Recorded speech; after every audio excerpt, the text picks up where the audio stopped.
नमस्कार, मैं हूं शिल्पा पाठक बिहार आवर में आपका स्वागत है। आज 12 अगस्त और बढ़ते बिहार की 25 बड़ी खबरें की ओर। जारी हुई यूजीसी नेट परीक्षा तिथि, आवेदन भी शुरू। नेशनल टेस्टिंग एजेंसी ने यूजीसी नेट दिसंबर 2020 सत्र की परीक्षा और जून 2021 सत्र की परीक्षा को मर्ज कर दिया है। अब दोनों सत्रों की साथ ही परीक्षा एक साथ 6 अक्टूबर से लेकर 11 अक्टूबर 2021 के बीच आयोजित होगी। कोरोना के चलते दिसंबर 2020 सत्र की परीक्षा के लिए आयोजन और जून 2021 के आवेदन की प्रक्रिया में देरी हुई, इसलिए दोनों ही सत्रों की परीक्षा को एक साथ करवाया जा रहा है। अक्टूबर में होने वाली यूजीसी नेट परीक्षा के लिए आवेदन की प्रक्रिया शुरू हो चुकी है। इच्छुक उम्मीदवार ugcnet.nta.nic.in पर या फिर nta.ac.in पर जाकर ऑनलाइन आवेदन कर सकते हैं। एसएससी ने कांस्टेबल जीडी भर्ती पर किया कड़ा फैसला। कर्मचारी चयन आयोग ने अपनी आधिकारिक वेबसाइट ssc.nic.in के पर जारी नोटिफिकेशन पर नोटिस कहा गया है कि जीडी कांस्टेबल भर्ती परीक्षा 2021 के ऑनलाइन आवेदन की अंतिम तिथि नहीं बढ़ाई जाएगी। आयोग ने कहा कि जो उम्मीदवार इस भर्ती के लिए आवेदन करना चाहते हैं वो आवेदन करने की लास्ट डेट का इंतजार न करें, जल्द से जल्द आवेदन करें। अंतिम तिथि के साथ ही काफी आवेदन करें। दरअसल आवेदन प्रक्रिया के अंतिम दिनों वेबसाइट पर हैवी ट्रैफिक के साथ ही चलते लॉग इन पर जैसी तकनीकी समस्या आ जाती है, इसके साथ ही आयोग ने उम्मीदवारों को अंतिम तिथि का इंतजार किए बिना पहले आवेदन की सलाह दी है। एसएससी जीडी कांस्टेबल भर्ती के लिए आवेदन करना चाहे तो उम्मीदवार अब ssc.nic.in के अलावा उमंग ऐप के जरिए भी ऑनलाइन अप्लाई कर सकते हैं।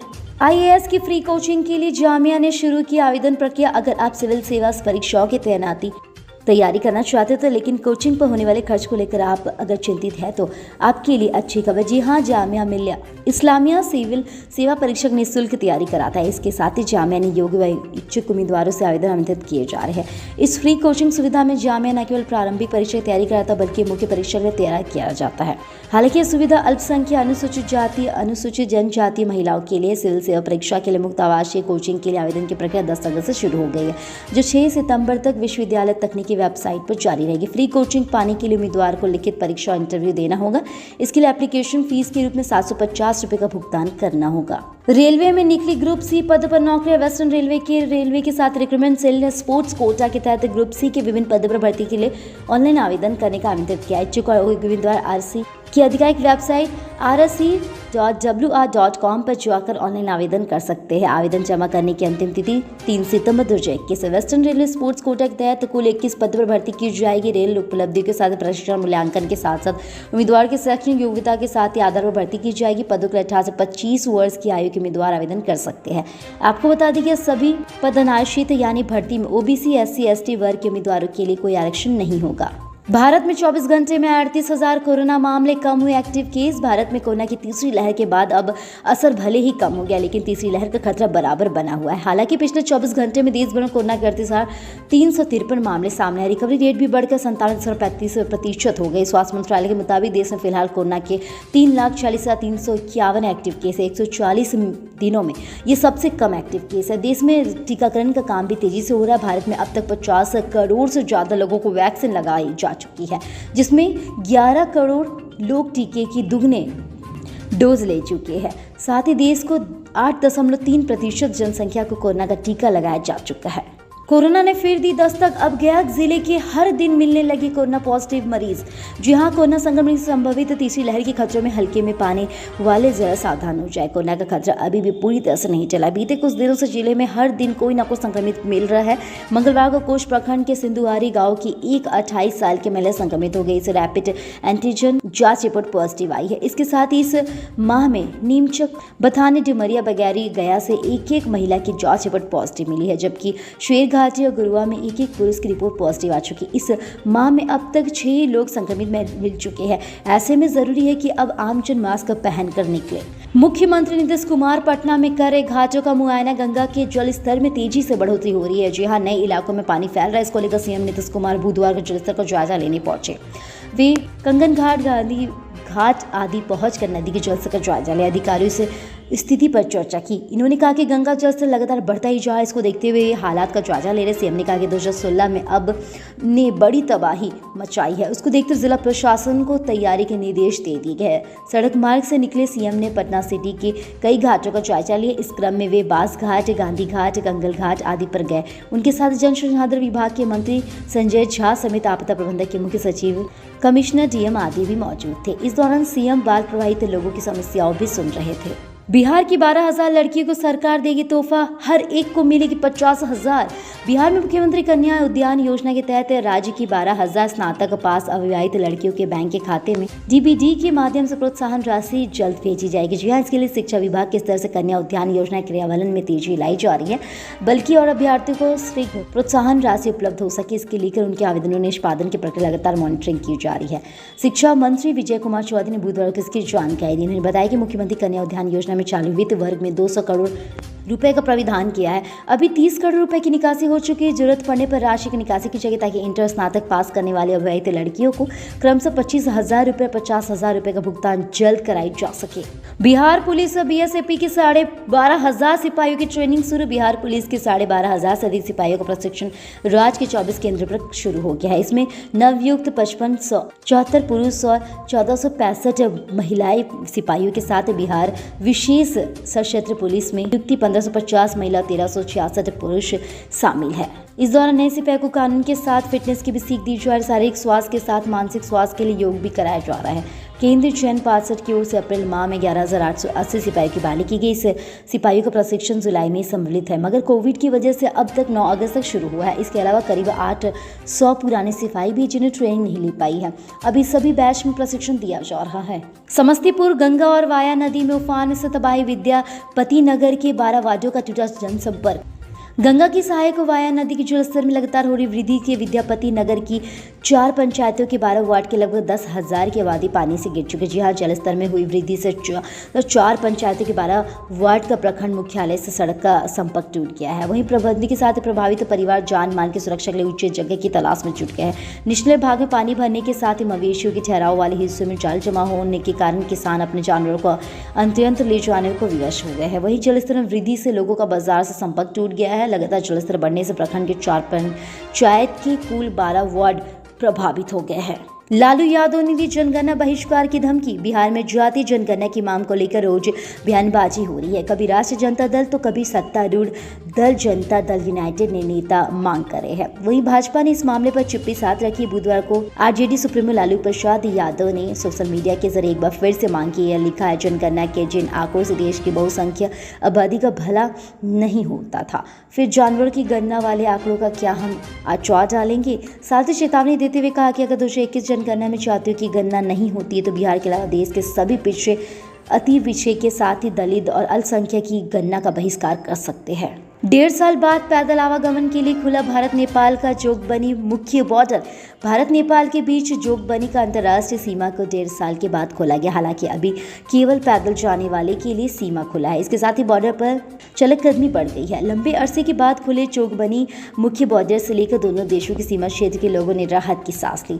1.5 वर्ष बाद मुख्य सीमा से लेकर भारत नेपाल के बीच केवल पैदल की आवाजाही की अनुमति मिली। बाइक, साइकिल सहित अन्य वाहनों के परिचालन पर रोक लगा दी गई। नेपाल मोरंग के साथ जिलाधिकारी कुशहरी निरोला ने बताया कि लोगों की आवाजाही केवल मुख्य चौकी से होगी। सहायक चौकी से लोगों की आवाजाही पर पूर्ण रूप से रोक लगा रहेगा। बिहार पंचायत चुनाव एक्टिव हुए माफिया अपराधी। मैदान में उतरना चाहते असामाजिक तत्व। छपरा जिले के पंचायत चुनाव के लिए विशेष सतर्कता बरतने को लेकर खुफिया विभाग ने पहले से जिला व पुलिस प्रशासन को आगाह कर दिया है। इसके बारे में स्पेशल ब्रांच सहित अन्य खुफिया एजेंसियों ने पदाधिकारियों को कई मार्गदर्शन दिया है। इससे कहा गया है कि पंचायत चुनाव में काफी संख्या में असामाजिक तत्वों के भाग लेने की संभावना है। ऐसे में जिले के विभिन्न संवेदनशील स्थानों पर विशेष सतर्कता बरतने की जरूरत है। ग्रामीण क्षेत्रों के चौकीदारों को लेकर हमेशा सक्रिय रहने और सूचनाओं के आदान प्रदान पर बल दिया जाए। ग्रामीण क्षेत्रों में नियमित गश्ती पर भी जोर दिया गया ताकि असामाजिक तत्वों की गतिविधियों की जानकारी हो सके। गंगा के जलस्तर में बढ़ोतरी से राघोपुर के कई गांव जलमग्न। गंगा के जलस्तर में लगातार वृद्धि और निचले इलाके के पानी फैल जाने को लेकर राघोपुर में सुमस्ती के साथ ही मुस्तैदी के बाढ़ से मुकाबले राहत और बचाव को लेकर प्रशासन ने संभाला मोर्चा। राघोपुर ने मुस्तैदी से लेकर बाढ़ से मुकाबले और राहत को प्रशासन ने मोर्चा संभाल लिया है। वैशाली डीएम उदिता सिंह बुधवार को जिले के तमाम आला अधिकारियों के साथ राघोपुर पहुंचे। डीएम ने प्रखंड परिसर स्थित सूचना भवन, जिला एवं प्रखंड के आला अधिकारियों सहित जनप्रतिनिधियों के साथ बाढ़ से संबंधित बैठक की। बैठक में मौजूद तमाम जनप्रतिनिधियों ने डीएम से प्रखंड में नाव चलवाने, कम्युनिटी किचन सेंटर खोलने और साथ ही राघोपुर को बाढ़ग्रस्त इलाका घोषित करने की मांग की।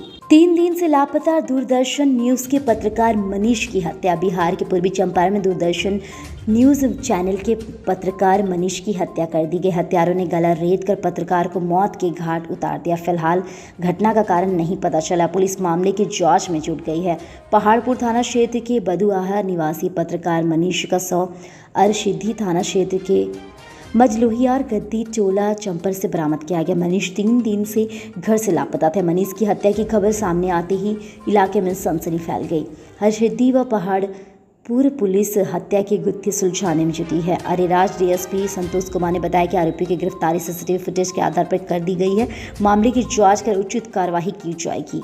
गया भलुआ जंगल में दिखा दुर्लभ प्रजाति का हिरण। गया के नक्सल प्रभावित क्षेत्र के बाराचट्टी के भलुआ जंगल में इन दिनों ब्लैक बंग चलकदमी कर रहे हैं। इनके जंगल में दिखने की सूचना का फॉरेस्ट विभाग भी हरकत में आगे। बताया जाए कि ब्लैक बंग क्षेत्र में पहली बार दिखा है, जो पर्यावरण के मद्देनजर एक बेहतर संकेत है। खास बात यह है कि इसे उस प्रजाति का हिरण कहा जाता है जिसकी हत्या के जुर्म में सलमान खान लंबे समय के लिए फंसे थे।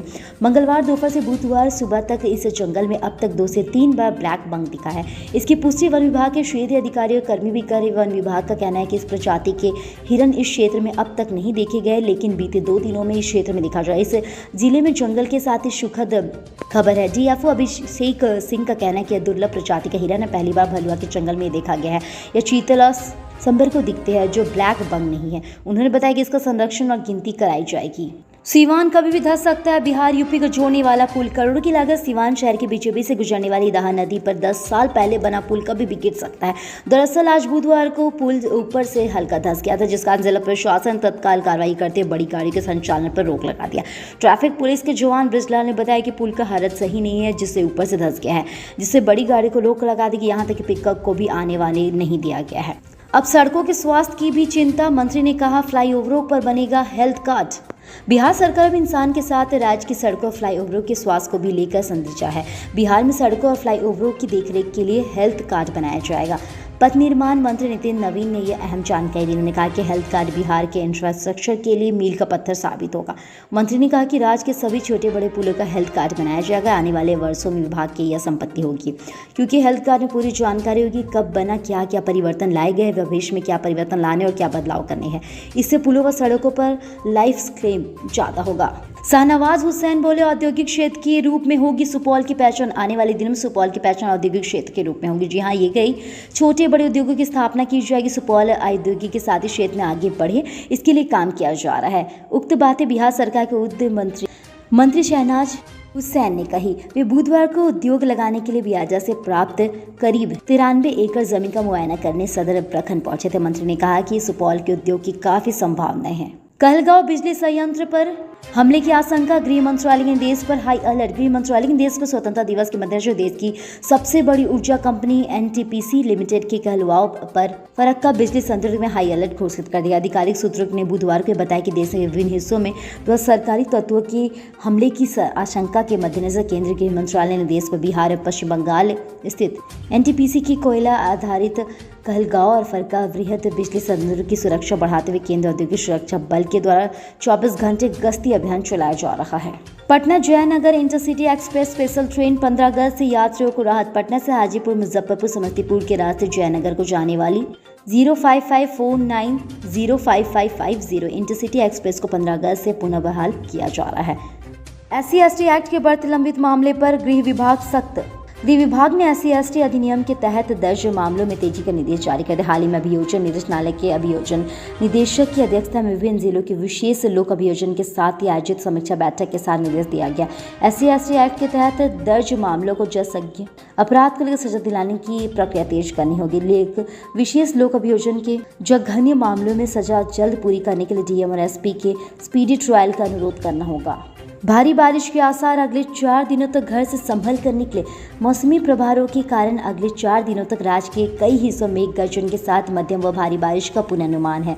बरसातपात मुख्य रूप से 11 अगस्त को राज्य के उत्तर व मध्यम भाग में केंद्रित होने की संभावना है। इन जिलों से सटे स्थानों पर भारी बारिश का पूर्वानुमान लगाया जा रहा है, जिसमें 12 को लेकर राज्य के नेपाल सटे स्थानों को, 13 को पूर्वी बिहार के जिलों में मुख्य रूप से भारी बारिश की संभावना है। प्रदेश के कई हिस्सों में अगले कुछ ही दिनों तक रुक रुक कर अच्छी बारिश हो सकती है। 15 अगस्त तक के लिए जारी मौसम पूर्वानुमान के डॉक्टर राजेंद्र प्रसाद केंद्रीय विश्वविद्यालय यूषा के साथ ही पूसा के मौसम विभाग ने कहा कि मौसम रेखा के हिमालय के काफ़ी करीब होने तथा कम दबाव का क्षेत्र बनने से उत्तर बिहार के जिलों में अच्छी बारिश की संभावना जताई जा रही है। अगले 24 से 72 घंटे के दौरान तराई व मैदानी दोनों भागों के जिलों में अधिकतर स्थानों पर रुक रुक कर हल्की बारिश होने की संभावना है।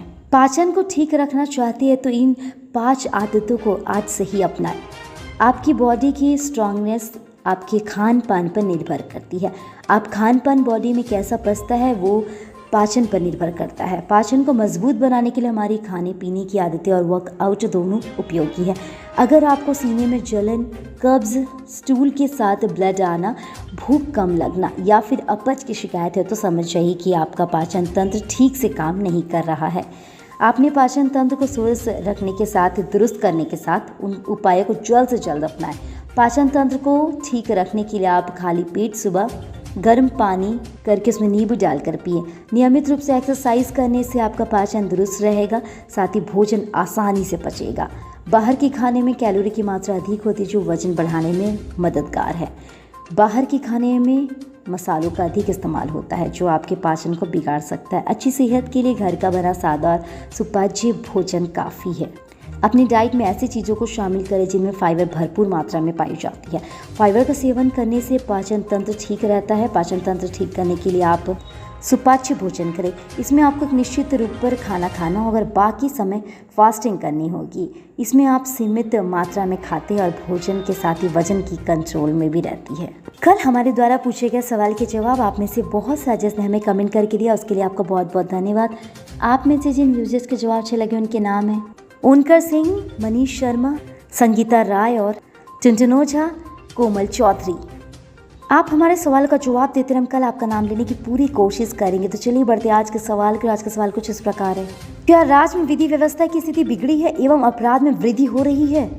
अपने जवाब हमें कमेंट करके ज़रूर बताएं। इसके साथ ही आज के लिए बस इतना ही। कल की खबरों के लिए हमारे साथ ज़रूर रहे। अगर ये वीडियो आप हमारे YouTube पर देख रहे हैं तो चैनल को सब्सक्राइब करें और बेल आइकन दबाना ना भूलें। और अगर आप ये वीडियो हमारे Facebook पर देख रहे हैं तो पेज को लाइक करें और ज़्यादा से ज़्यादा शेयर करें। सुरक्षित रहें, स्वस्थ रहें। धन्यवाद।